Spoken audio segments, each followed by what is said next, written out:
نعرہ لگاتے ہیں ہم اہل سنت، تاج شریعت، تاج شریعت۔ کہ موجودہ حالات میں کرونا وائرس کی وجہ سے جس مسلمان کا انتقال ہو جاتا ہے تو اسے غسل نہیں دینے دیتے، تو ایسی صورت میں نماز جنازہ کا کیا حکم ہوگا، وضاحت فرما دیں۔ ایسی صورت میں یہاں 3 صورتیں متحقق ہیں۔ پہلی بات تو یہ سمجھنا چاہیے کہ نماز جنازہ کے لیے میت کے بدن کا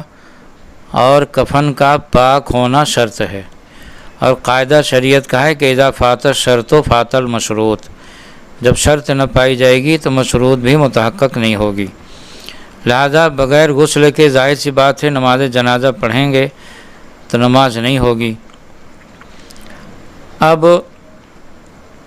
یہاں پر تو یہ تک بھی سننے میں آیا ہے کہ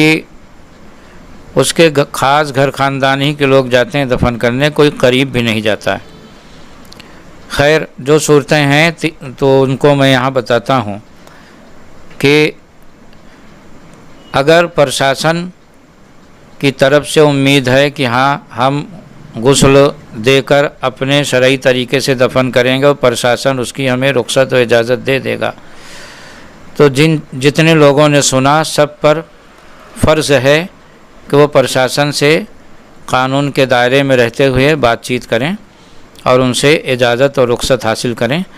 اور اس کے بعد اس کو شرعی طریقے سے غسل کفن دفن فرض کفایہ ہے۔ اگر یہ امید ہوتے ہوئے بھی کوشش نہیں کریں گے تو سب گنہگار ہوں گے، کیونکہ ہندوستان میں ہر صوبے ہر شہر کے حالات برابر نہیں ہیں۔ کہیں پر یہ مرض زیادہ پایا جاتا ہے تو وہاں سختی زیادہ ہے، کہیں پر کم پایا جاتا ہے تو وہاں نرمی برتی جاتی ہے، تو حالات کے اعتبار سے یہ حکم ہوگا۔ اور اگر ظن غالب یا یقین ہے کہ چونکہ اس علاقے میں مریض زیادہ پائے جاتے ہیں اور ہم پرشاسن سے کوشش کریں گے تب بھی اس چیز کی اجازت نہ ملے گی، تو اس صورت میں اگر بغیر نماز جنازہ دفن کرنے سے پہلے پڑھیں گے تو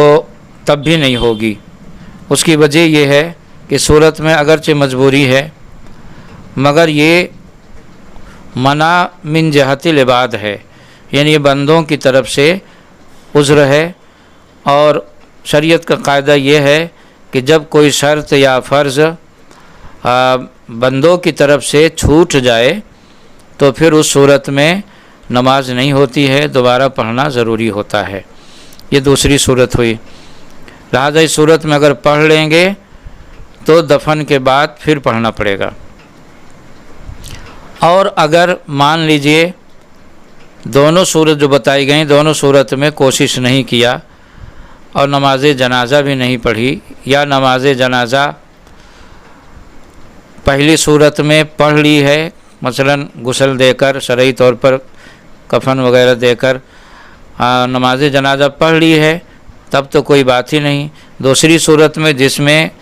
نماز جنازہ پڑھنے کی اجازت نہیں ملی ہے، تو اس صورت میں اگر نماز جنازہ پڑھ لیے ہیں تب بھی دفن کے بعد پڑھنا فرض ہوگا۔ اب اگر نہیں پڑھے ہیں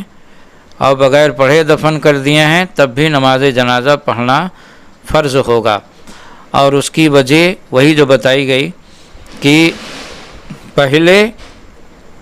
جو رکاوٹ ہوئی وہ بندوں کی طرف سے ہوئی، عذر من جہت العباد کی وجہ سے جب شرط فرض چھوٹے تو ایسی نماز اگر پڑھ بھی لیں تو دہرانا ضروری ہوتا ہے، لہذا اس صورت میں اگر نماز جنازہ پڑھ لیں تب بھی بعد میں قبر پہ پڑھیں، اور اگر نہ پڑھ سکیں تب بھی بعد میں قبر پہ پڑھیں۔ تو صرف ایک صورت ایسی ہے، وہ یہ کہ پرشاسن کی طرف سے اجازت مل جائے اور شرعی طور پر غسل دے کر نماز جنازہ پڑھ لیں، تب تو بعد میں قبر پر پڑھنے کی ضرورت نہیں۔ باقی صورتوں میں دفن کے بعد قبر پر نماز جنازہ پڑھیں گے جب تک یہ ظن غالب ہو کہ ہاں میت ابھی خراب نہیں ہوئی ہوگی۔ اور یہ تینوں مسائل جن کی تفصیل بیان کی گئی ہے تنویر الابصار اور در مختار کے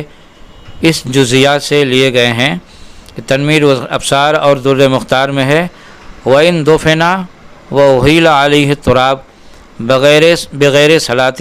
اور بہا بلا غسل اور ممن لا ولایۃ لہ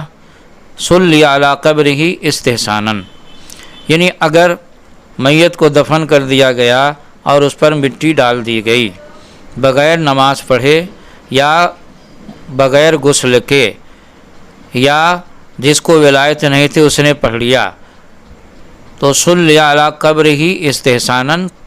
تو استحساناً اس کی قبر پر نماز پڑھی جائے گی۔ اور شریعت کا قاعدہ یہ ہے کہ جب قیاس استحسان کہتے ہیں قیاس خفی کو، تو جب قیاس جلی اور قیاس خفی میں تضاد ہو تو فتویٰ قیاس خفی کے اعتبار سے ہوتا ہے،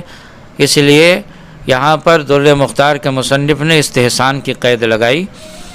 اور فتویٰ چونکہ استحسان ہی کے مطابق ہوتا ہے، لہٰذا اس صورت میں یعنی اگر بغیر غسل یا بغیر نماز کے دفن کر دیں تو قبر پر نماز پڑھیں گے، معلوم یغلب علی الظن تفسقہ، جب تک کہ ظن غالب ہو کہ میت خراب نہیں ہوئی ہوگی۔ یہ ہے معاملہ۔ اور در مختار میں اسی کو هو الاصح بھی کہا ہے، اور اس عبارت پر حضرت علامہ ابن عابدین شامی رحمۃ اللہ علیہ فرماتے ہیں، یعنی اس کی علت بھی بیان کر دیا ہے،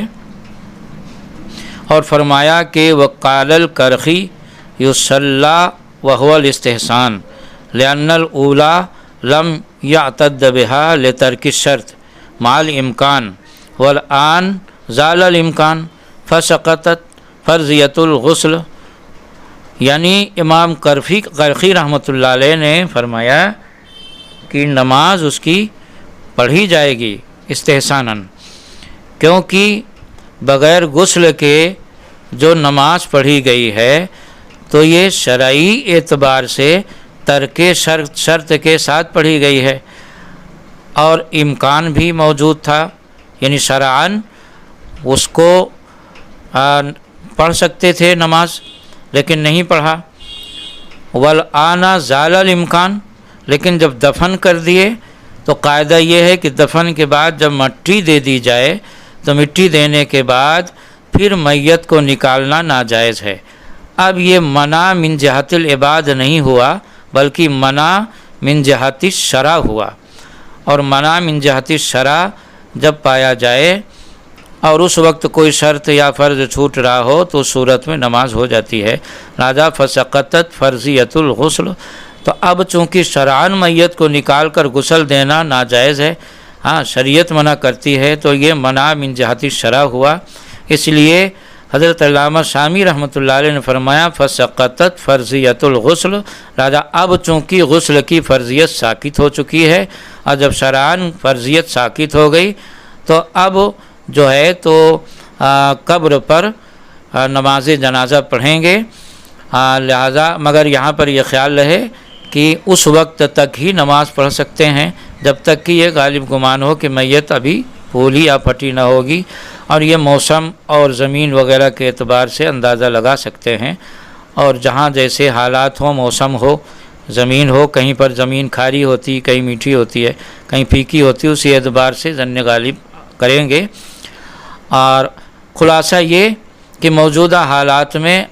اگر پرشاسن کی طرف سے میت کو کھولنے نہ دیں، غسل نہ دینے دیں، نہ نماز پڑھنے دیں، تو قبر پر نماز پڑھ سکتے ہیں جب تک کہ میت کے خراب ہونے کا اندیشہ نہ ہو۔ جو مسئلہ جو بتایا گیا ہے یہ عبارت در مختار اور تنویر الابصار کی جو پیش کیا میں نے، یہ شامی شریف کے ساتھ ہے۔ در مختار الگ سے بھی آتی ہے اور شامی کے ساتھ بھی آتی ہے، لیکن یہاں پر عبارت جو میں نے پیش کی ہے شامی کے ساتھ ہے۔ در مختار اور شامی عربی جلد نمبر 3 صفحہ نمبر 125 باب صلاۃ الجنازہ پر یہ پوری تفصیل موجود ہے۔ واللہ تعالی عالم۔